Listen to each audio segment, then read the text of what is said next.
Oke, bertemu lagi dengan saya Ika Permanasari dalam seri kuliah metode penelitian.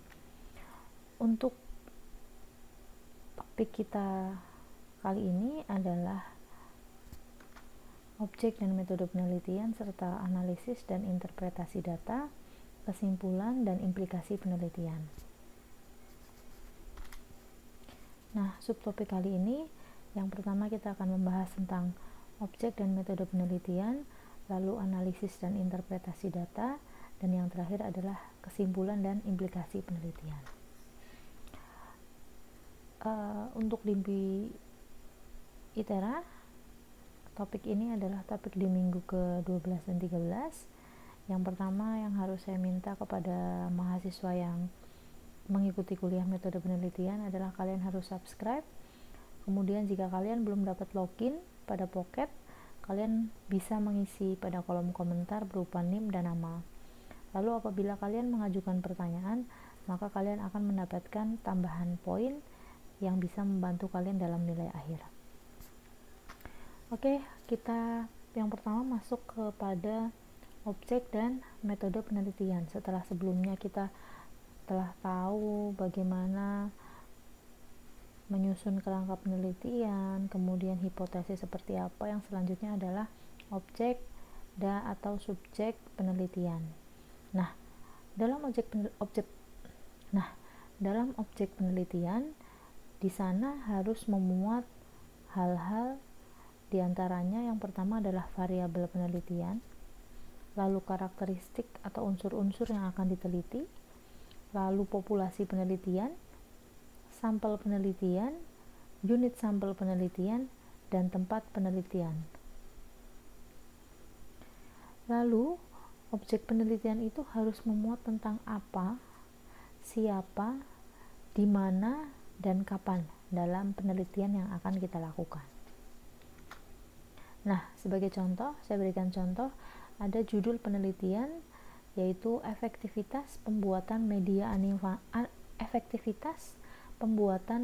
animasi flash pada materi tetes minyak milikan pada siswa kelas 2 SMA Laboratorium Malang.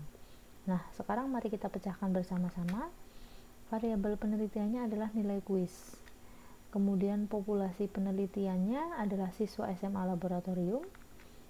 Lalu sampel penelitiannya adalah siswa kelas 2. Kemudian unit sampelnya, ini lebih kecil lagi, adalah siswa kelas 2F. Nah, tempat penelitiannya tentu saja di SMA Laboratorium Malang. Itu dia contohnya. Kalian semua sekarang bisa mencoba sendiri di rumah, membuat suatu contoh topik penelitian dan menguraikan variabel-variabel penelitiannya, populasinya, sampelnya, unit sampel, dan tempat penelitiannya. Nah, lalu yang kedua kita masuk ke metode penelitian. Ada 4 jenis metode penelitian yang dapat digunakan. Yang pertama, metode historis. Nah, metode ini biasanya digunakan untuk merekonstruksi suatu kejadian. Yang kedua adalah metode deskriptif atau survei deskriptif. Biasanya metode ini digunakan untuk menggambarkan mengapa ada fenomena atau mengapa fenomena itu dapat terjadi. Lalu yang ketiga adalah metode explanatory atau survei explanatory atau verifikatif. Tujuannya adalah untuk menguji suatu teori. Lalu yang keempat adalah metode eksperimen. Nah, metode inilah yang biasanya sering digunakan oleh kita orang fisika, yaitu metode untuk menguji atau menyelidiki kelompok perlakuan dan kelompok kontrol. Nah, dalam penelitian terdapat 2 pendekatan penelitian. Yang pertama, pendekatan kualitatif atau disebut juga penelitian kualitatif. Lalu yang kedua adalah pendekatan kuantitatif atau disebut juga penelitian kuantitatif.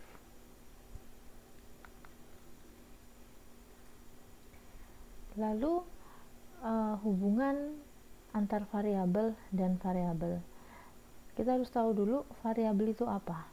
Nah, variabel itu adalah karakteristik yang bisa diduplikasikan ke dalam sekurang-kurangnya 2 klasifikasi atau indikator. Dilihat dari klasifikasi pengukuran, terdapat 2 jenis variabel yang harus kalian ketahui. Yang pertama adalah variabel kuantitatif, yaitu variabel yang keadaannya dapat dinyatakan dengan numerik atau angka. Lalu yang kedua, variabel kualitatif, yaitu variabel yang keadaannya tidak dapat dinyatakan secara numerik.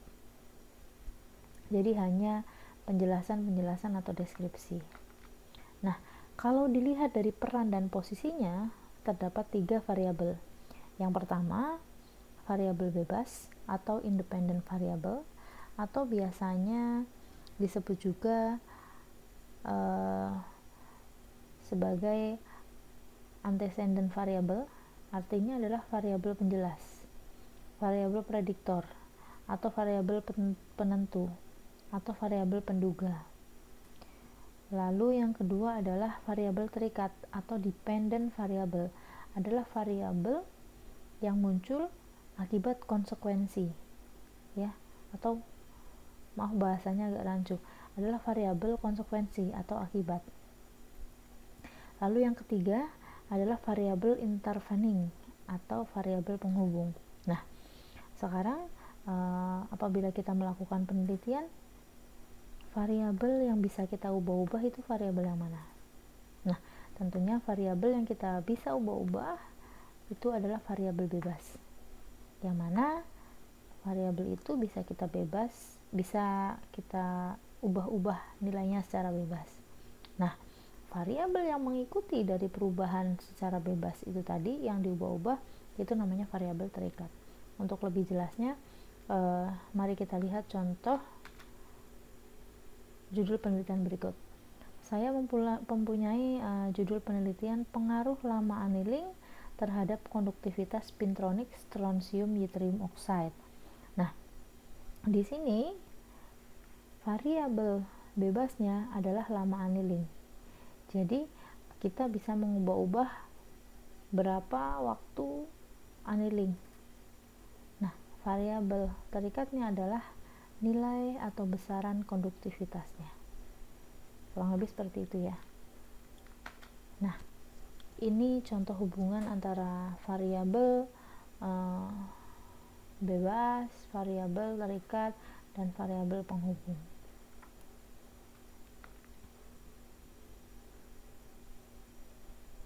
Jadi misalnya kita memberikan pelatihan, maka variabel terikatnya efek dari pelatihan itu adalah kinerja. Kemudian variabel penghubungnya adalah motif berprestasi. Apabila ada kinerja, otomatis kinerjanya baik akan muncul prestasi. Nah, itu adalah variabel penghubungnya. Nah, lalu yang selanjutnya adalah kita akan mencari tahu atau mempelajari tentang sumber data dan alat pengumpulan data. Terdapat 2 sumber data, yaitu sumber data primer dan sumber data sekunder, yang masing-masing dapat dikumpulkan dengan alat.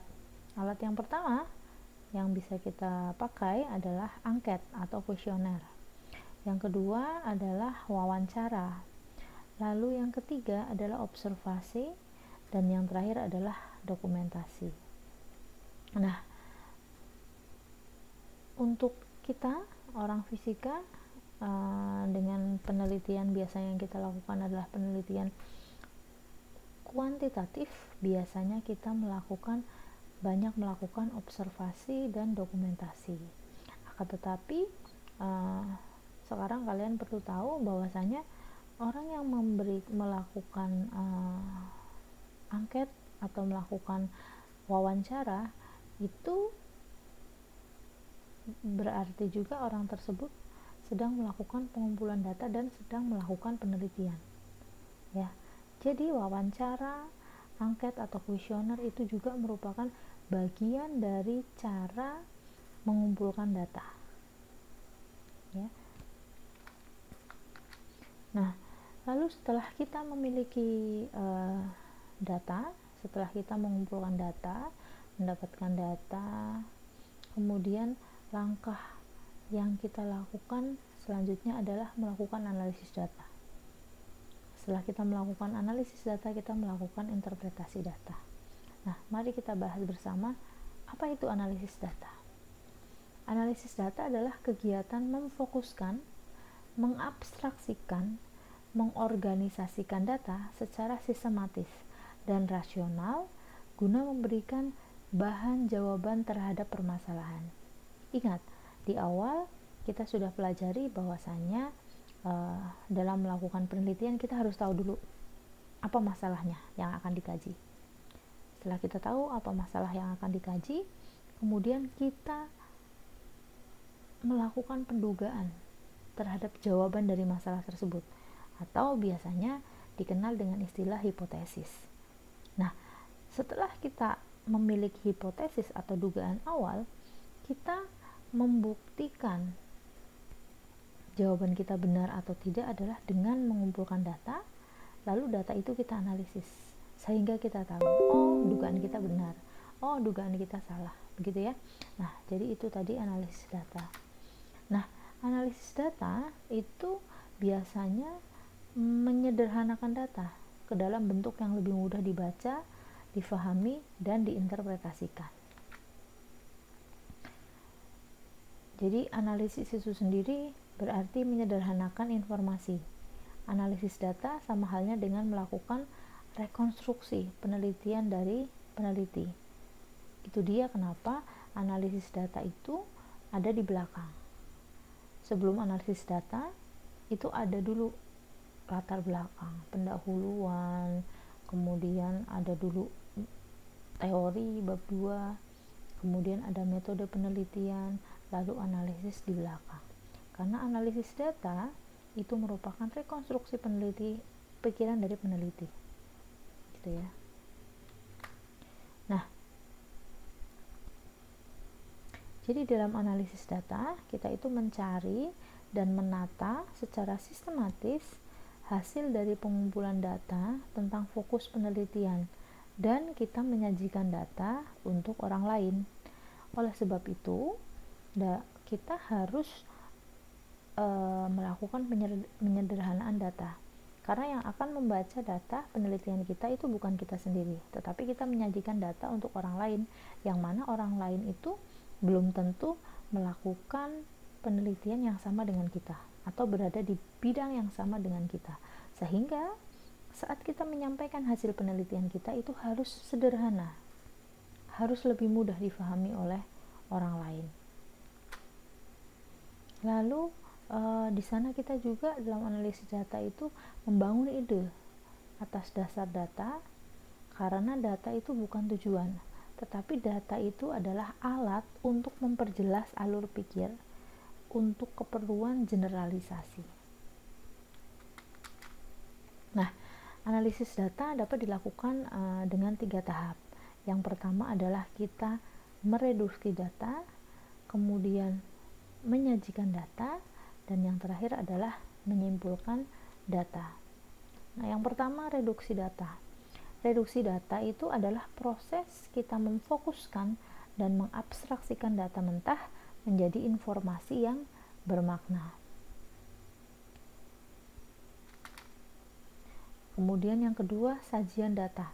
Itu adalah mengorganisir dan menyajikan data dalam bentuk narasi, tabel, metrik, dan bentuk lainnya. Lalu yang terakhir menyimpulkan data. Itu adalah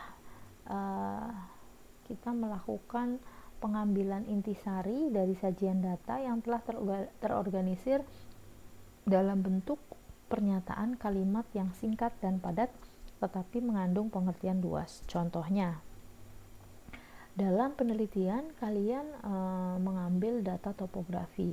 Data topografi itu nanti datanya sangat banyak sekali, dari banyak titik, katakanlah 100 titik, ada sumbu X, sumbu Y, sumbu Z. Dari data itu kemudian kita mengabstraksikan menjadi informasi yang lebih bermakna. Bagaimana caranya?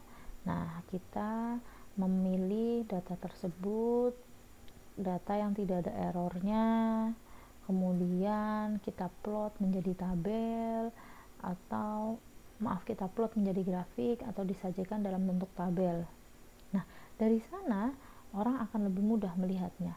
Oh, rupa topografi dari daerah yang dikaji itu adalah katakanlah cenderung berbukit gitu kan.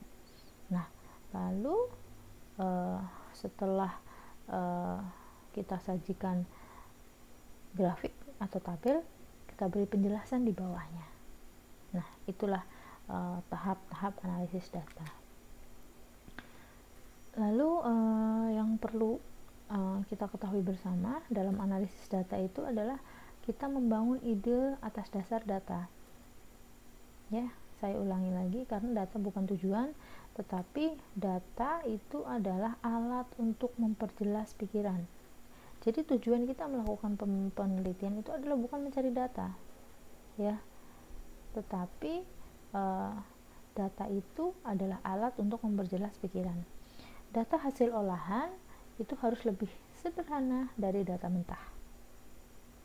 Kemudian dalam analisis itu tidak sekedar mengulangi penyebutan angka hasil perhitungan, tetapi mencoba menjawab pertanyaan apa di balik angka tersebut. Dan dengan cara melakukan interpretasi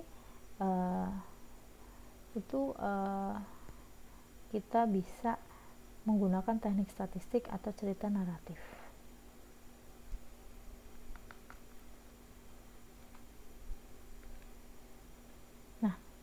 Kemudian kita di sini akan membahas tentang analisis data kuantitatif. Kenapa saya membahas yang kuantitatif?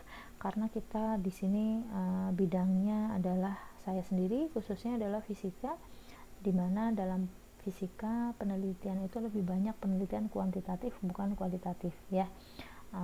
Tetapi tidak menutup kemungkinan kita melakukan kombinasi antara penelitian kuantitatif dan kualitatif, bisa saja. Tapi yang sekarang akan saya bahas adalah analisis data kuantitatif. Dalam analisis data kuantitatif itu meliputi 3 hal. Yang pertama adalah pengolahan data, kemudian yang kedua adalah pengorganisasian data, dan yang terakhir adalah penemuan hasil. Lalu penyederhanaan data itu apa sih, gitu ya?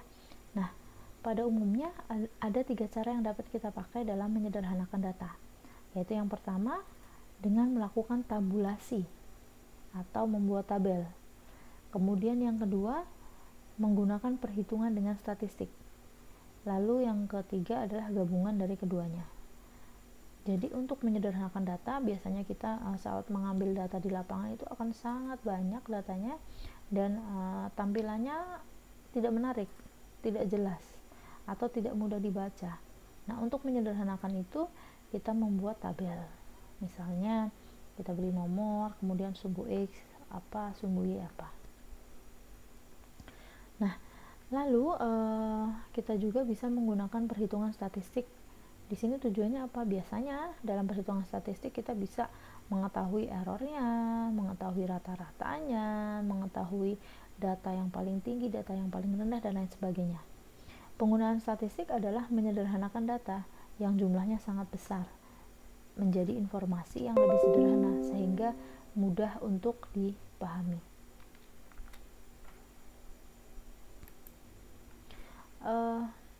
Lalu yang selanjutnya, statistik juga dapat membantu kita dalam mendeskripsikan data secara lebih visual dan melakukan generalisasi dengan mengetahui besarnya kesalahan atau error yang tadi saya sebutkan.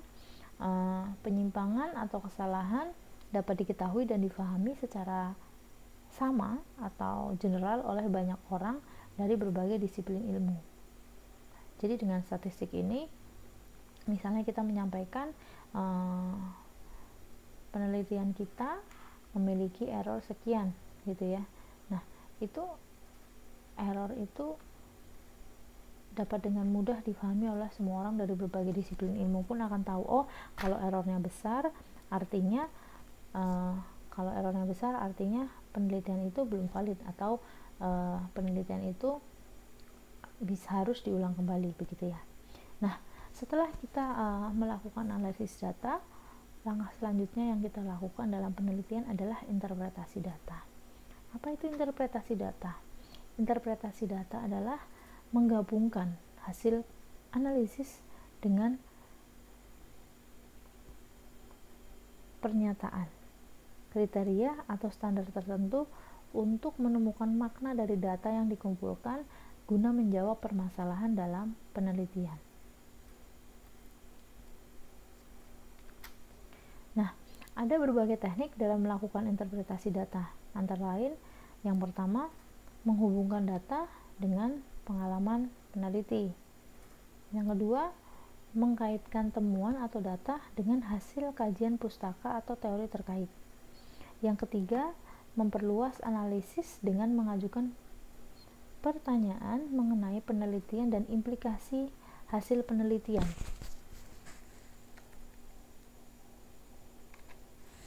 Nah, biasanya untuk mahasiswa S1 karena pengalaman penelitiannya masih sedikit, belum banyak melakukan penelitian, biasanya kita melakukan yang nomor 2.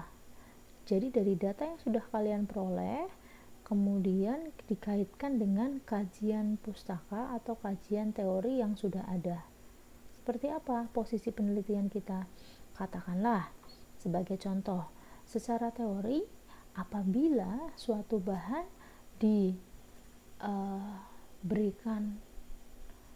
pemanasan untuk waktu yang cukup lama, maka konduktivitasnya akan meningkat. Nah, lalu kita kaitkan, apakah benar penelitian kita sesuai dengan teori bahwasanya jika lama annealing itu semakin lama, maka konduktivitasnya akan meningkat atau tidak, gitu ya. Itu adalah interpretasi data.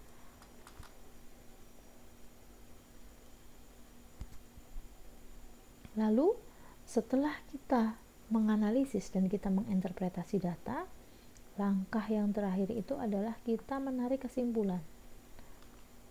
Nah, apa saja yang harus dimuat dalam kesimpulan? Yang pertama, kesimpulan itu harus menjawab terhadap permasalahan yang dirumuskan. Yang kedua, kesimpulan harus konsisten dengan masalah yang dirumuskan dan yang ingin dijawab. Tujuan dan kegunaan penelitian, hipotesis hasil penelitian, dan pembahasan. Nah, ini yang sering saya lihat dan baru saja saya lihat pada sidang seminar kerja praktek tadi siang adalah apa yang disampaikan di tujuan dengan apa yang disampaikan di kesimpulan itu tidaklah sama. Ya, jadi katakanlah begini, dalam tujuan disebutkan bahwasanya tujuan dari tulisan ini adalah atau kerja praktek ini adalah untuk mendapatkan pengalaman bekerja bla bla bla bla bla begitu ya, kemudian sebagai syarat kelulusan mata kuliah, seminar, dan kerja praktek. Memang betul tujuannya memang itu gitu ya, tapi bukan itu yang ingin dibahas sebetulnya dalam naskah atau tulisan atau seminar itu gitu ya, karena itu adalah tujuan umum memang, tetapi tujuan khususnya adalah apa topik yang dipilih dalam kerja praktek tersebut gitu ya. Nah, lalu tiba-tiba dalam kesimpulan itu muncul bahwasanya nilai frekuensi dari kegempaan di daerah X adalah sekian sekian sekian. Berdasarkan hasil perhitungan, nilai frekuensi akan semakin meningkat dengan adanya bla bla bla bla bla. Apakah salah kesimpulan tersebut? Tidak, gitu ya. Tidak salah kesimpulannya. Akan tetapi dia menyimpulkan sesuatu yang sebetulnya tidak perlu disimpulkan karena itu bukan permasalahan dari penelitian, begitu ya. Nah, jadi kesimpulan itu harus konsisten dari awal. Kalau kalian mempunyai rumusan masalah, maka apa yang sudah dirumuskan itu harus kalian jawab di kesimpulan. Lalu jika kalian sudah membuat hipotesis awal itu juga harus dibuktikan, begitu ya. Apa kebenarannya, apakah hipotesisnya benar ataukah tidak setelah kita melakukan analisis interpretasi data dan kita menarik kesimpulan. Nah, kesimpulan penelitian itu bukan ringkasan atau intisari ya. Jadi biasanya saya melihat kesimpulan itu seperti ringkasan dari bab 1 sampai bab berapa, dari bab 1 sampai bab 5 kalian gitu ya, bukan, tetapi merupakan kaitan logis dari konsep berpikir deduktif ke arah generalisasi. Nah, dalam kesimpulan penelitian juga kita harus menguraikan gitu ya. Di sana kita itu sifatnya menguraikan, bukan kesimpulan yang statis. Nah, setelah kita melakukan penarikan kesimpulan, hal paling akhir dalam suatu penelitian biasanya kita itu adalah menuliskan saran atau implikasi hasil penelitian. Nah, apa sih saran atau implikasi hasil penelitian? Itu adalah resep dalam rangka pemecahan masalah. Oleh sebab itu, saran-saran biasanya menggambarkan kegunaan praktis atau follow up dari implikasi hasil penelitian.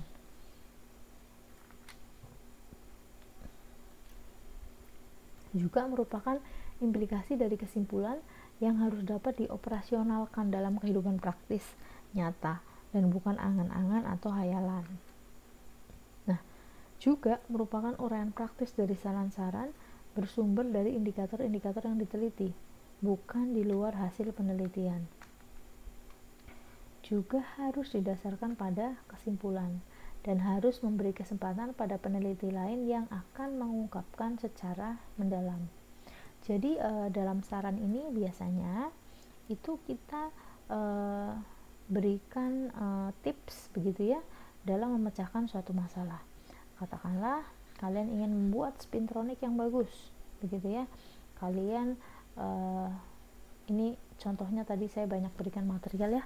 Katakanlah kalian ingin membuat material spintronic yang bagus. Kemudian kalian menggunakan spin coating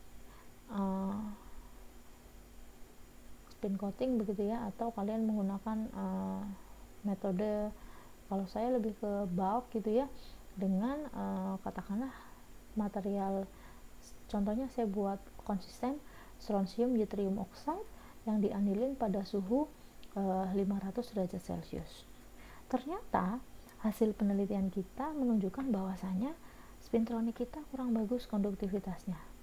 Maka dalam saran kita berikan tips bahwasanya untuk memperbaiki nilai konduktivitas spintronic, maka sebaiknya dalam penelitian selanjutnya digunakan waktu annealing yang lebih lama dengan suhu yang lebih tinggi, misalnya seperti itu. Nah, itu yang harus disampaikan dalam saran atau implikasi hasil penelitian, begitu ya. Kemudian saya berikan contoh lagi adalah misalnya saya sudah melakukan penelitian tentang longsor, lalu di sana saya juga bisa dalam saran atau implikasi hasil penelitian saya bisa memberikan rekomendasi teknis bagaimana untuk menanggulangi terjadinya longsor agar resiko atau kerugiannya itu bisa minimal. Nah, itu bisa diberikan dalam saran.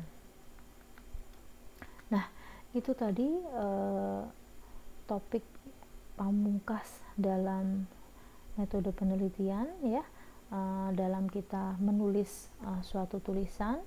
Nah, lalu selanjutnya adalah saya akan berikan daftar isi apa saja yang biasanya dimuat dalam tugas akhir. Kebanyakan tugas akhir hampir sama, apa-apa saja yang harus dituliskan.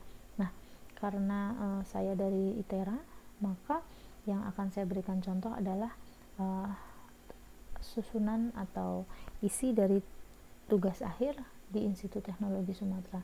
Yang pertama itu adalah ada lembar pengesahan pasti, kemudian ada surat pernyataan, lalu ada abstrak dalam bahasa Indonesia, lalu ada abstrak dalam bahasa Inggris, kemudian ada kata pengantar, daftar isi, daftar tabel, daftar gambar, daftar simbol.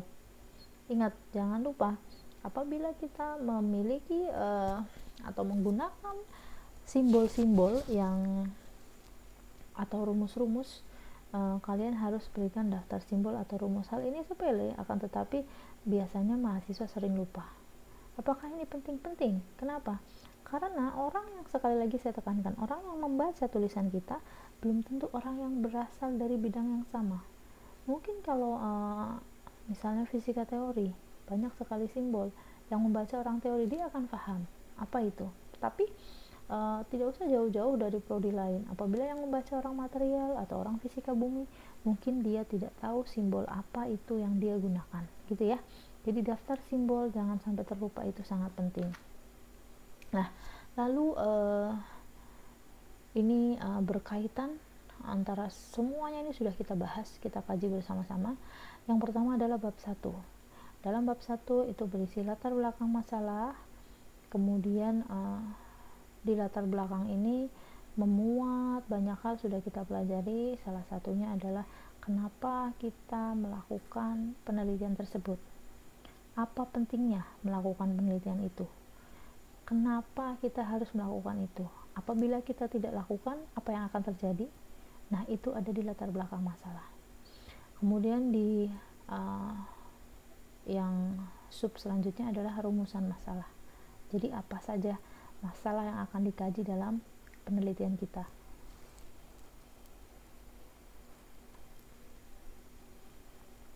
Lalu subbab yang ketiga adalah tujuannya.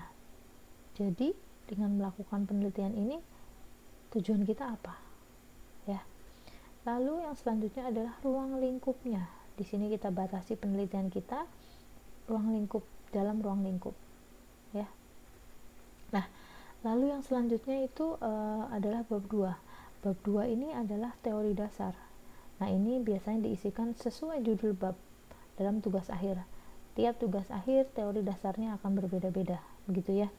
Nah, ada berapa subbab di sana? Terserah, tergantung. Kira-kira topik-topik apa saja yang relevan yang kalian masukkan di bab 2. Nah, tapi apabila saya melakukan pembimbingan, saya biasanya begini, tidak usah terlalu banyak menulis pada teori dasar.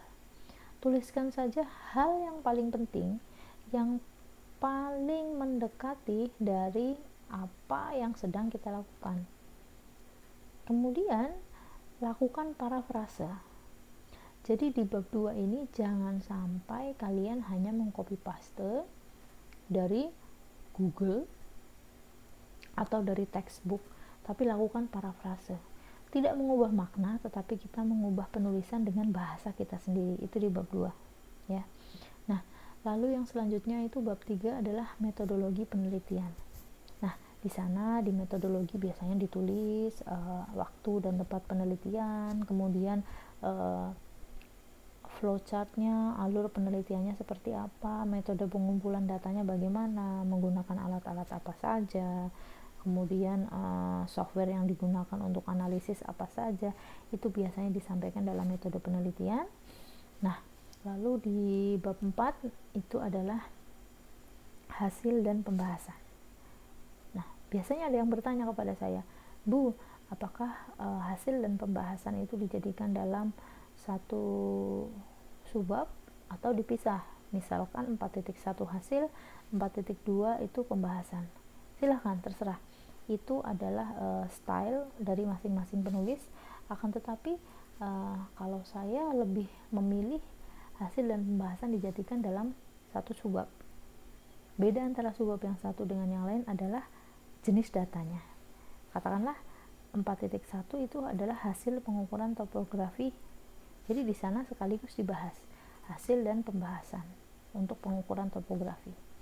Lalu di bab 4.2-nya adalah misalnya hasil dan pembahasan tentang pengukuran geolistrik. Jadi langsung dalam satu subbab disajikan datanya dan dibahas. Kenapa saya lebih memilih yang seperti itu? Agar kita mudah. Jadi saat melihat data langsung dibahas. Bukan di 4.1 itu adalah data semuanya banyak, lalu di bawahnya baru dibahas. Kita akan kesulitan lagi untuk merekonstruksi pikiran kita. Itu kalau menurut saya, tapi kembali lagi itu adalah style masing-masing, begitu ya. Nah, lalu di bab 5 itu adalah kesimpulan dan saran. 5.1 itu adalah simpulannya atau kesimpulannya, kemudian 5.2 adalah saran. seperti tadi yang saya jelaskan, kesimpulan harus berkaitan bertalian dengan bab 1 ini. Jadi kesimpulan harus berkaitan dengan latar belakang, rumusan masalah, tujuan penelitian. Oh, dan satu lagi, mohon maaf, biasanya kalau untuk saya di sini di bab 1 itu saya tambahkan hipotesis penelitian. Mungkin ITERA tidak mensyaratkan, tidak apa-apa, tapi yang dasar di ITERA harus mencakup ini untuk pendahuluan 4 ini. Tapi untuk saya baiknya kita tambahkan hipotesis penelitian. Kenapa? Itu untuk melatih ketajaman kalian juga.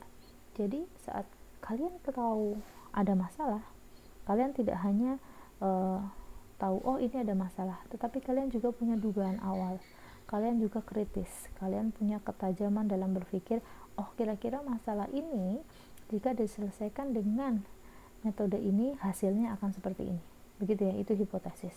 Nanti hipotesis kalian akan dibuktikan dengan melakukan metode penelitian tertentu dan menghasilkan suatu data, lalu bisa disimpulkan.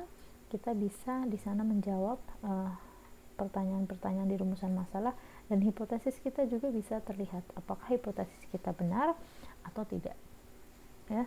Kemudian yang terakhir itu adalah daftar pustaka. Nah, itulah tadi serangkaian materi metode penelitian.